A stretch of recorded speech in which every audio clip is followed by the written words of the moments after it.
Hello दोस्तों, स्वागत है आपका मेरे यूट्यूब चैनल परीक्षा प्लान में। तो कैसे हैं आप लोग? आई होप अच्छे होंगे। तो आज से एसएसटी की प्रैक्टिस शुरू हो रही है महत्वपूर्ण प्रश्नों की। जितने भी इम्पोर्टेंट प्रश्न हैं जिनके आने की संभावना है, उन सभी प्रश्नों को मैंने प्रैक्टिस में शामिल किया हुआ है। तो आज ये पहली वीडियो है और वीडियो आपको कंटिन्यू मिलेगी। इसके अलावा मैंने एनसीईआरटी जियोग्राफी कंप्लीट पढ़ा दिया है, प्लेलिस्ट बनी हुई है, आप लोग देख सकते हैं। क्लास 6 to 8 की जो जियोग्राफी है मैंने कंप्लीट पढ़ा दी है। इसके अलावा हिस्ट्री भी मैंने पढ़ा दी है, तो आप लोग वो वीडियो भी देख सकते हैं। सबकी प्लेलिस्ट बनी हुई है, तो आप लोग वो वीडियो देख लीजिए, क्योंकि एसएसटी में एनसीईआरटी का बहुत बड़ा रोल है और आपको यदि एसएसटी में अच्छे नंबर लाने हैं तो आपको एनसीईआरटी पढ़ना ही पड़ेगा। तो आप लोग वो सभी वीडियो देख लीजिए, अभी समय है, आप लोग देख सकते हैं, क्योंकि जितने भी प्रश्न बनते हैं वो एनसीईआरटी से ही बनते हैं। इसके अलावा मैंने प्रीवियस ईयर के सभी क्वेश्चन करवा दिए हैं। 2012 से लेकर 2024 तक ऑफलाइन वाले जितने भी पेपर हुए हैं, मैंने सभी पेपर में एसएसटी के क्वेश्चन करवा दिए हैं। इसके अलावा मैंने कुछ ऑनलाइन वाले पेपर भी करवाए हैं, तो आप लोग वो सभी वीडियो देख सकते हैं। प्लेलिस्ट बनी हुई है, उसकी भी मैंने अलग से प्लेलिस्ट बना दी है, तो आपको सभी वीडियो वहां पर एक साथ मिल जाएंगे। प्रीवियस ईयर के क्वेश्चन पढ़ना बहुत आवश्यक है, क्योंकि काफ़ी प्रश्न प्रीवियस ईयर से ही लिए जाते हैं। आज की वीडियो को शुरू करते हैं। महत्वपूर्ण प्रश्नों को इसमें लिया है, आप लोग देख सकते हैं।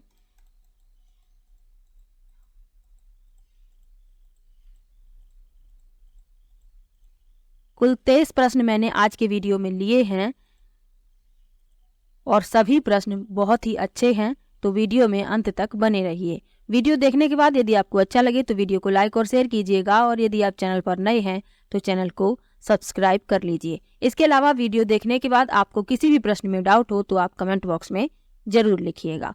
तो चलिए शुरू करते हैं। पहला प्रश्न दिया गया है, फिल करना है कि बस्तियों को उर कहते थे। प्राचीन तमिलनाडु में की बस्तियों को उर कहते थे। पहला विकल्प है व्यापारियों यानी मर्चेंट्स, दूसरा है कुलीनों या अभिजातों, तीसरा है खेतीहरों किसानों, और चौथा है शिल्पकारों। तो ये प्रश्न कई बार पूछा गया है, ऑनलाइन भी पूछा गया है, ऑफलाइन वाले पेपर में भी पूछा गया है, तो इसीलिए मैंने इसको लिया है, क्योंकि ये कई बार पूछा जा चुका है। तो इसको ध्यान से समझ लीजिए कि प्राचीन तमिलनाडु में खेतीहरों और किसानों की जो बस्तियां होती थी उन्हें उर कहा जाता था। ये आपको याद रखना है। जो किसान होते थे, ये जिस जगह रहते थे, तो उन बस्तियों को उर कहा जाता था। सी विकल्प इसमें सही है। अगला प्रश्न है, लिखा है मुगल साम्राज्य के पतन के संदर्भ में निम्नलिखित का मिलान कीजिए। तो पतन के संदर्भ में मिलान करना है, तो चलिए कर लेते हैं। सबसे पहले लिखा है फर्रुखसियर, तो इन्हें मिलाएंगे दूसरे से 1713 से 1719। उसके बाद शाह आलम द्वितीय, इन्हें मिलाएंगे पहले से। अहमद शाह अब्दाली, इन्हें मिलाएंगे चौथे से 1748 से 1754, और आलमगीर द्वितीय इन्हें मिलाएंगे तीसरे से। तो इस क्रम में ए का दूसरा, बी का पहला, सी का चौथा और डी का तीसरा, यानी कि तीसरा विकल्प इसमें सही है। प्रश्न को ध्यान से समझ लीजिए। मुगल साम्राज्य के पतन के संदर्भ में मिलान पूछा गया है। सी विकल्प इसमें इस प्रश्न का उत्तर है। अगला प्रश्न देखते हैं। लिखा है उत्तराधिकार की सहदायाद प्रथा का अर्थ है। पहला विकल्प है पसंदीदा पुत्र को अपने पिता की संपत्ति विरासत में मिलना, दूसरा है ज्येष्ठ पुत्र को अपने पिता की संपत्ति विरासत में मिलना, तीसरा है सभी पुत्रों व पुत्रियों के बीच विरासत का विभाजन, और चौथा है सभी पुत्रों के बीच विरासत का विभाजन। तो उत्तराधिकार की सहदायाद प्रथा का अर्थ पूछा गया है। तो मुगल जो थे वह उत्तराधिकार की सहदायाद प्रथा का पालन करते थे, और इसका अर्थ है सभी पुत्रों के बीच विरासत का विभाजन। डी विकल्प इसमें सही है। मुगल जो थे वो ज्येष्ठाधिकार की नियम पर विश्वास नहीं करते थे। ज्येष्ठाधिकार नियम क्या होता है, इसमें विरासत बड़े पुत्र को मिलती है, जो ज्येष्ठ होता है, जो बड़ा होता है उसे मिलती है। लेकिन मुगल जो थे उत्तराधिकार की सहदायाद प्रथा को मानते थे और इसका अर्थ है कि सभी पुत्रों के बीच विरासत का विभाजन किया जाता था। डी विकल्प इसमें सही है। अगला प्रश्न है, मराठी में लिखे भक्ति गीतों को किस नाम से जाना जाता है? पहला विकल्प है स्तोत्रम, दूसरा है भजनम, तीसरा है प्रबंधम और चौथा है अभंग।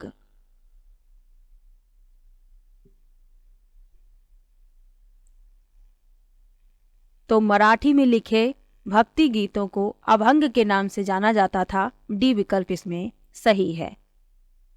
13वीं से 17वीं शताब्दी तक महाराष्ट्र में संत कवियों की एक बड़ी संख्या देखी गई थी, जिनके सरल मराठी में गीत लोगों को प्रेरित करते थे और इन्हीं मराठी भक्ति गीतों को अभंग कहते हैं। डी विकल्प इसमें सही है। ये आपको याद रखना है, ये भी प्रश्न कई बार पूछा गया है। अगला प्रश्न है, निम्नलिखित में से कौन सा शब्द मध्य प्रदेश में घुमंतु खेती के लिए इस्तेमाल होता था? पहला विकल्प है बीगा, दूसरा विकल्प है बेवड़, तीसरा विकल्प है बैगा और चौथा विकल्प है महल। तो मध्य प्रदेश में घुमंतु खेती के लिए बेवड़ शब्द का प्रयोग किया जाता था। बी विकल्प इसमें सही है। घुमंतु खेती, इसे ही स्थानांतरित कृषि कहते हैं, स्थानांतरित कृषि, और मध्य प्रदेश में इसे बेवड़ कहते हैं। तो ये आपको याद रखना है। झूम खेती भी इसे ही कहते हैं। तो इसमें क्या होता है कि जो जमीन होती है छोटे छोटे टुकड़ों पर की जाती है। जमीन के इन टुकड़ों पर जो वृक्ष खरपतवार जो भी होता है उसे जला दिया जाता है, काट कर वहीं पर जला दिया जाता है और उस राख को उसी मृदा में मिला दिया जाता है, फिर उस पर खेती की जाती है। इसके बाद क्या होता है, फसल तैयार हो जाने के बाद ये लोग जो घुमंतु खेती करते हैं ये उस स्थान को छोड़ देते हैं और फिर किसी दूसरी जगह पर इसी तरह से कृषि करते हैं। तो यही कहलाती है घुमंतु खेती। इसे ही झूम खेती कहते हैं, इसे ही स्थानांतरित कृषि कहते हैं और मध्य प्रदेश में इसे बेवर कहते हैं। तो ये सब बातें आपको याद रखनी है। मैंने जब NCERT पढ़ाई है तो उसमें डिटेल में पढ़ाया भी है, तो आप लोगों ने यदि वीडियो देखी होंगी तो आपको पता होगा। अगला प्रश्न है, किसने जिन्ना के 2 राष्ट्र सिद्धांत का विरोध किया? पहला विकल्प है सरदार वल्लभ भाई पटेल, दूसरा है अब्दुल गफ्फार खान, तीसरा विकल्प है वीर सावरकर और चौथा विकल्प है मौलाना आजाद। तो जिन्ना के 2 राष्ट्र सिद्धांत का विरोध किया मौलाना आजाद ने। डी विकल्प इसमें सही है, क्योंकि ये एक अखंड भारत का समर्थन इन्होंने किया था और इनका मानना था कि सभी धर्मों के लोग एक साथ सद्भाव से रहें। तो डी विकल्प इसमें सही होगा। मौलाना आजाद जो थे तो ये स्वतंत्र भारत के पहले शिक्षा मंत्री थे, तो ये भी आपको याद रखना है।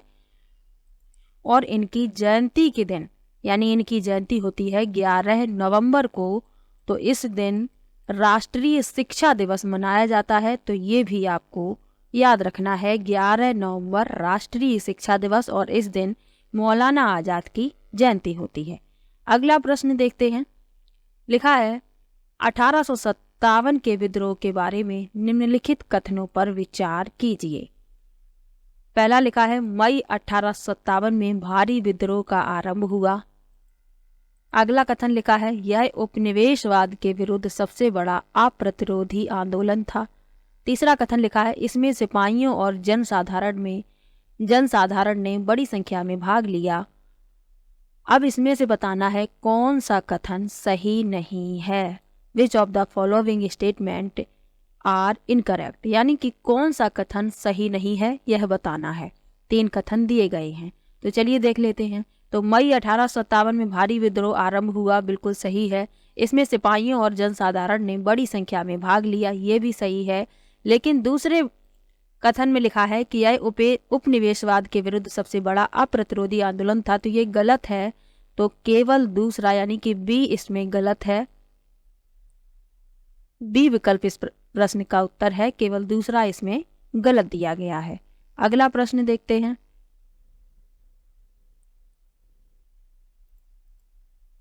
लिखा है तिथि रेखा के बारे में, अंतरराष्ट्रीय तिथि रेखा के बारे में कौन सा कथन सही है? पहला विकल्प लिखा है अंतरराष्ट्रीय तिथि रेखा एक सीधी रेखा है जो उत्तरी ध्रुव को दक्षिणी ध्रुव से जोड़ती है। दूसरा है अंतरराष्ट्रीय तिथि रेखा केवल जलीय भाग से होकर गुजरती है। तीसरा है अंतरराष्ट्रीय तिथि रेखा जलीय व स्थलीय दोनों भागों से होकर गुजरती है।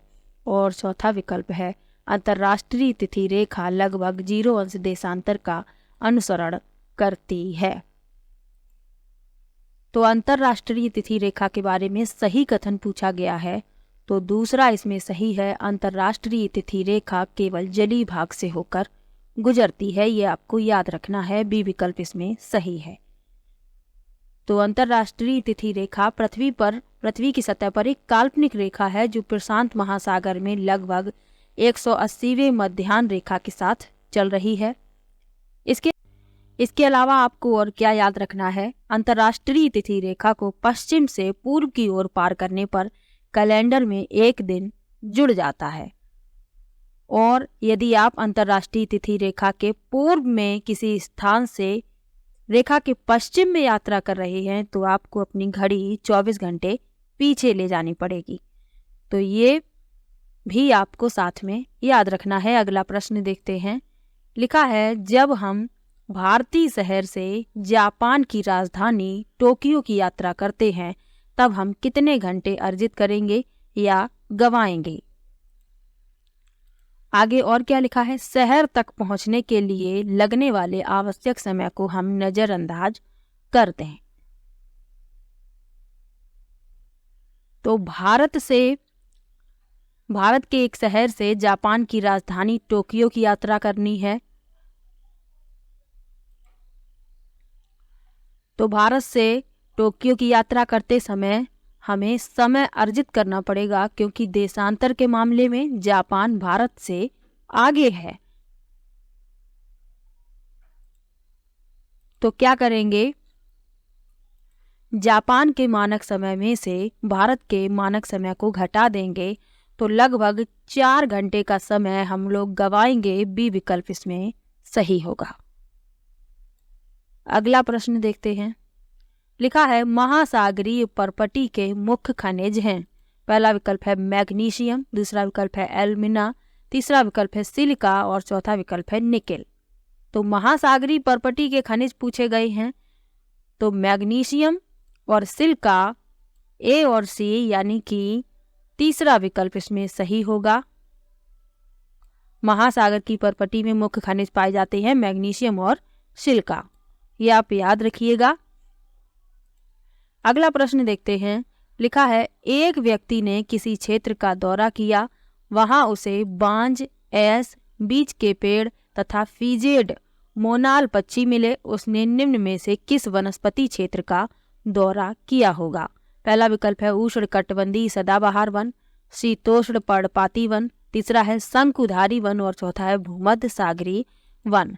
तो प्रश्न में कहा गया है कि व्यक्ति को बांज, ऐस, मोनाल पक्षी मिले हैं, तो ये सब पाए जाते हैं शीतोष्ण पर्णपाती वन में।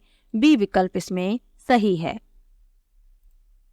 तो ये वन मुख्य रूप से उत्तरी गोलार्ध के मध्य अक्षांशों में पाए जाते हैं, जिनमें यूरोप, पूर्वी एशिया और पूर्वी उत्तरी अमेरिका क्षेत्र शामिल हैं। बी विकल्प इसमें सही होगा। अगला प्रश्न देखते हैं। किस क्षेत्र में बहुत ही सीमित प्राकृतिक वनस्पति मिलती है? पहला विकल्प है शीतोष्ण कटिबंधीय क्षेत्र, दूसरा है टुंड्रा क्षेत्र, तीसरा है शीत कटिबंधीय क्षेत्र और चौथा है उष्ण कटिबंधीय क्षेत्र। तो इसमें कहा गया है प्रश्न में कि सीमित प्राकृतिक वनस्पति मिलती है, तो सीमित प्राकृतिक वनस्पति टुंड्रा क्षेत्र में मिलती है। बी विकल्प इसमें सही है, क्योंकि टुंड्रा जो क्षेत्र है वहां पर अत्यधिक ठंडे तापमान, कम वृद्धि का मौसम और मिट्टी में पोषक तत्वों की कमी है, जो सभी वनस्पति के सीमित विकास में योगदान करते हैं। इसीलिए वहां पर कम वनस्पति पाई जाती है। अगला प्रश्न देखते हैं। पवन के निक्षेपण को कहा जाता है। पहला विकल्प है लोएस, दूसरा है छत्रक सेल, तीसरा है हेमोड और चौथा है स्टैक। तो पवन के निक्षेपण को लोएस कहा जाता है, ए विकल्प इसमें सही है। अब ये जो 3 विकल्प लिखे हुए हैं, छत्रक सेल, इन्हें मशरूम रॉक्स कहते हैं, तो ये अपक्षय और अपर्दन प्रक्रियाओं के फलस्वरूप बनती हैं। इसके अलावा हेमोड जो है एक भू आकृति है जो हिमनदों के निक्षेपण द्वारा निर्मित होती है। तो ये सब भी आपको याद रखने हैं, ये भी पूछे जा सकते हैं। और स्टैक यानी ढेर, तो ये भूगर्भीय स्थल रूप है जो अपर्दन से बनता है, तो ये भी आपको याद रखना है। और इस प्रश्न में पहला विकल्प सही है, लोएस। अगला प्रश्न है, जिस स्थान पर कोई नदी किसी अन्य जलराशि में मिलती है उसे कहते हैं। पहला विकल्प है डेल्टा, दूसरा है तटबंध, तीसरा है चाप झील और चौथा है नदी मुहाना। तो ये बताया था जब लेसन पढ़ाया था कि जिस स्थान पर कोई नदी किसी अन्य जल राशि में मिल जाती है तो उसे नदी मुहाना कहते हैं। डी विकल्प इसमें सही है। डेल्टा, तटबंध और चाप झील ये क्या है, इनको भी याद रखना है। तो डेल्टा एक भू आकृति है जो नदी के मुहाने पर बनती है। तटबंध क्या है? तटबंध क्या होता है? तो ये नदी के किनारे होते हैं और ये बाढ़ को रोकने के लिए बनाए जाते हैं। चाप झील क्या होती है? तो ये जल का यू आकार का निकाय है जो तब बनता है जब एक घुमावदार नदी बाहरी किनारों को मिटा देती है। तो ये सब भी आपको याद रखना है। इस प्रश्न के लिए डी विकल्प सही है, नदी मुहाना। अगला प्रश्न देखते हैं। लिखा है चीन, मलेशिया और इंडोनेशिया निम्न में से किस खनिज के अग्रणी उत्पादक देश हैं? पहला विकल्प है सीसा, दूसरा विकल्प है टिन, तीसरा विकल्प है निकेल और चौथा विकल्प है जस्ता। तो चीन, मलेशिया और इंडोनेशिया टिन के अग्रणी उत्पादक देश हैं। बी विकल्प इसमें सही है। टिन क्या होता है? एक नरम सफ़ेद धातु होती है चांदी के तरीके से, जिसका उपयोग आमतौर पर टिन प्लेट, रसायन और अन्य उत्पादों के निर्माण में किया जाता है। तो ये भी आपको याद रखना है। अब ये जो 3 विकल्प लिखे हुए हैं, सीसा, निकेल और जस्ता, इनके बारे में भी जान लीजिए। सीसा के प्रमुख उत्पादक देश हैं चीन, ऑस्ट्रेलिया और संयुक्त राज्य अमेरिका। और ये एक भारी मुलायम नीले भूरे रंग की धातु है जिसका उपयोग बैटरी, गोला बारूद और अन्य उत्पादों में किया जाता है। निकेल क्या है? ये सफ़ेद कठोर तन्य धातु है जिसका उपयोग जंग रोधी इस्पात, मिश्र धातु और अन्य उत्पादों के उत्पादन में किया जाता है। इसके उत्पादक देश कौन कौन से हैं निकेल के? इंडोनेशिया, फिलीपींस और रूस। जस्ता क्या है? तो यह नीला सफ़ेद चमकदार धातु है जिसका उपयोग मिश्र धातु, पीतल और अन्य उत्पादों के उत्पादन में किया जाता है। और इसके उत्पादक देश कौन कौन से हैं? चीन, ऑस्ट्रेलिया और पेरू। तो ये सब भी आपको साथ में याद रखने हैं। इस प्रश्न के लिए बी विकल्प सही है, तो ये भी याद रखिएगा। अगला प्रश्न है, सीढ़ी नुमा खेती में जमीन के छोटे टुकड़ों के किनारों को ऊपर उठा दिया जाता है ताकि पहला विकल्प है फसल को कीटों से बचाया जा सके, दूसरा है पानी टुकड़ों के भीतर रुका रहे, तीसरा है खाद बह ना जाए और चौथा है फसलों के बीच अंतर रखा जा सके। तो जो सीढ़ी नुमा खेत होते हैं उनके जो किनारे होते हैं उन्हें ऊपर उठा दिया जाता है ताकि जो पानी है टुकड़ों के भीतर रुका रहे। बी विकल्प इसमें सही है। सीढ़ी नुमा खेती कहाँ पर की जाती है? सीढ़ीदार खेत कहाँ पर बनाए जाते हैं? तो ये विशेष रूप से खड़ी ढलानों या पहाड़ी इलाके वाले क्षेत्रों में इस तरीके के खेत बनाए जाते हैं। तो ये भी आपको याद रखना है। अगला प्रश्न है, एक बाजार में पक्की दुकानें वे होती हैं। पहला विकल्प है जहाँ के कर्मचारी नियमित होते हैं, दूसरा है जिनके पास शहर पंचायत और नगर निगम का लाइसेंस होता है, तीसरा है जो 10 वर्ष से अधिक समय से खुली हुई हैं और चौथा है जो मुख्यतः बड़े शहरों में होती हैं। तो पक्की दुकानें कौन सी होती हैं ये पूछे गए हैं। तो जहाँ के कर्मचारी नियमित होते हैं और पंचायत जिनके पास शहर पंचायत और नगर निगम का लाइसेंस होता है, ए और बी इसमें सही हैं, यानी कि दूसरा विकल्प इसमें सही है। यहाँ पर लिखे हुए हैं विकल्प ए और बी इसमें सही है। अगला प्रश्न है, मुख्यमंत्री और अन्य मंत्रियों को कौन नियुक्त करता है? पहला विकल्प है प्रधानमंत्री, दूसरा विकल्प है राष्ट्रपति, तीसरा विकल्प है राज्यपाल और चौथा विकल्प है उच्च न्यायालय का मुख्य न्यायाधीश। तो मुख्यमंत्री और अन्य मंत्रियों की नियुक्ति राज्यपाल द्वारा की जाती है, सी विकल्प इसमें सही है। तो राज्य का जो मुखिया होता है वह राज्यपाल होता है और राज्य का पहला नागरिक भी राज्यपाल ही होता है। तो ये भी आपको याद रखना है, ये प्रश्न पूछे जा चुके हैं। भारत का पहला नागरिक कौन होता है? तो वह राष्ट्रपति होते हैं, ये भी प्रश्न पूछा जा चुका है, तो ये सब भी आपको याद रखना है। अगला प्रश्न देखते हैं। लिखा है, भारत में सरकार के एक से अधिक स्तर होने की मुख्य वजह है। पहला विकल्प है समुदायों की बड़ी संख्या, दूसरा है सीमांत क्षेत्रों की सुरक्षा, तीसरा है रियासतों को तुष्ट करना और चौथा है ब्रिटिश शासन के समय व्यवस्था की अच्छी। विकल्प इसमें पूरा नहीं छपा है, अच्छी जानकारी देना, ये और है आगे, अच्छी जानकारी देना।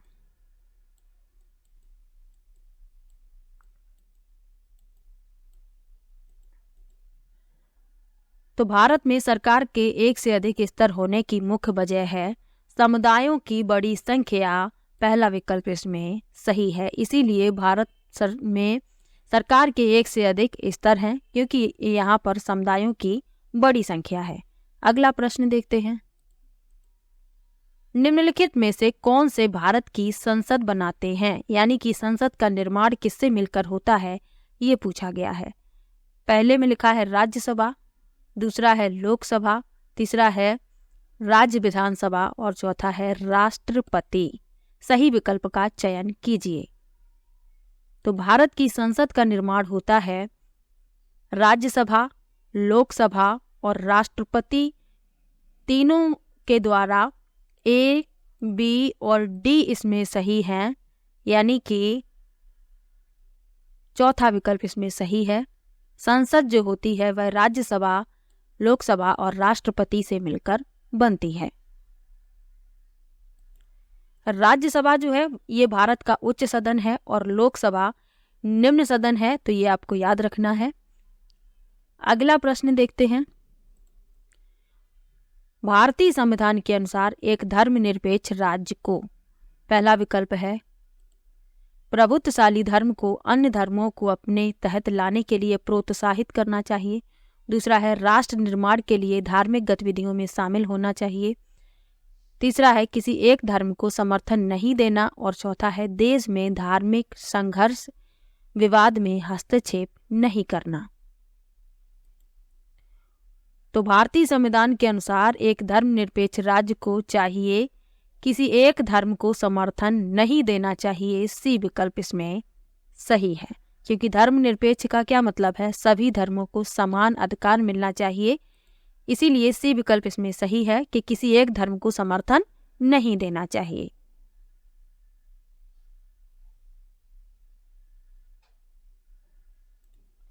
अगला प्रश्न है, किसी समुदाय के घेटोआइजेशन की प्रक्रिया का नतीजा होता है। पहला विकल्प है उसका बाकी समाज से अलगाव, उनकी संस्कृति का विविधीकरण, अल्पसंख्यकों का संरक्षण और चौथा है उनका सामाजिक सशक्तिकरण। तो घेटोआइजेशन क्या होता है? यह एक विशेष समुदाय को एक विशिष्ट क्षेत्र या पड़ोस तक ही सीमित करने की प्रक्रिया को संदर्भित करता है, जो अक्सर सामाजिक, आर्थिक या राजनीतिक कारकों के कारण हो सकता है। तो घेटोआइजेशन प्रक्रिया का नतीजा होता है उसका बाकी समाज से अलगाव, पहला विकल्प इसमें सही होगा।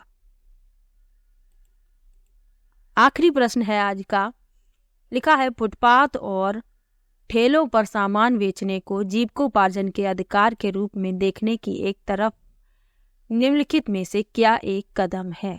पहला है फुटपाथ और ठेलों पर सामान बेचने के लिए शहरों के कुछ इलाकों का तय किया जाना। दूसरा है ठेलों को सड़कों पर प्रतिबंधित करना। तीसरा है छोटी दुकानों को ठेलों की जगह स्थान देना। और चौथा है ठेलों और फुटपाथ पर सामान बेचने पर स्थानीय सरकार द्वारा कर लगाना। तो इस प्रश्न में पहला विकल्प सही है, फुटपाथ और ठेलों पर सामान बेचने के लिए शहरों के कुछ इलाकों को तय किया जाना। पहला विकल्प इसमें सही है। तो आज की वीडियो में कुल 23 प्रश्न लिए थे। किसी भी प्रश्न में आपको डाउट हो तो कमेंट बॉक्स में ज़रूर लिखिएगा। इसके अलावा यदि आपने एनसीईआरटी की वीडियो नहीं देखी है तो आप लोग देख सकते हैं। पहले मैंने हिस्ट्री, ज्योग्राफी और पॉलिटी कंप्लीट पढ़ाया था। इस बार मैंने हिस्ट्री, उसमें कुछ लेसन बचे हुए हैं। ज्योग्राफी मैंने कंप्लीट करा दी है। पॉलिटी मैंने इस बार नहीं पढ़ाई है, आप लोग पुरानी वीडियो देख सकते हैं। अब मैंने प्रैक्टिस शुरू करवा दी है, तो जो भी क्वेश्चन मिलेंगे उनमें मैं डिटेल में बता दूंगी। तो चलिए मिलते हैं नेक्स्ट वीडियो में। इसके अलावा आप लोग प्रीवियस ईयर के क्वेश्चन की वीडियो भी देख लीजिए, क्योंकि प्रीवियस ईयर के क्वेश्चन बहुत ही ज़्यादा हेल्प करते हैं। आपको पता होगा, यदि आपने सीटेट का पेपर 1-2 बार दिया है या पिछले पेपर आपने देखे हैं तो आपको पता होगा कि प्रीवियस ईयर के क्वेश्चन बहुत ही ज़्यादा हेल्प करते हैं। तो चलिए मिलते हैं नेक्स्ट वीडियो में। वीडियो कैसा लगा कमेंट बॉक्स में ज़रूर बताइएगा। वीडियो को लाइक कीजिए, शेयर कीजिए और चैनल को सब्सक्राइब कर लीजिए। मिलते हैं नेक्स्ट वीडियो में, तब तक के लिए बाय बाय।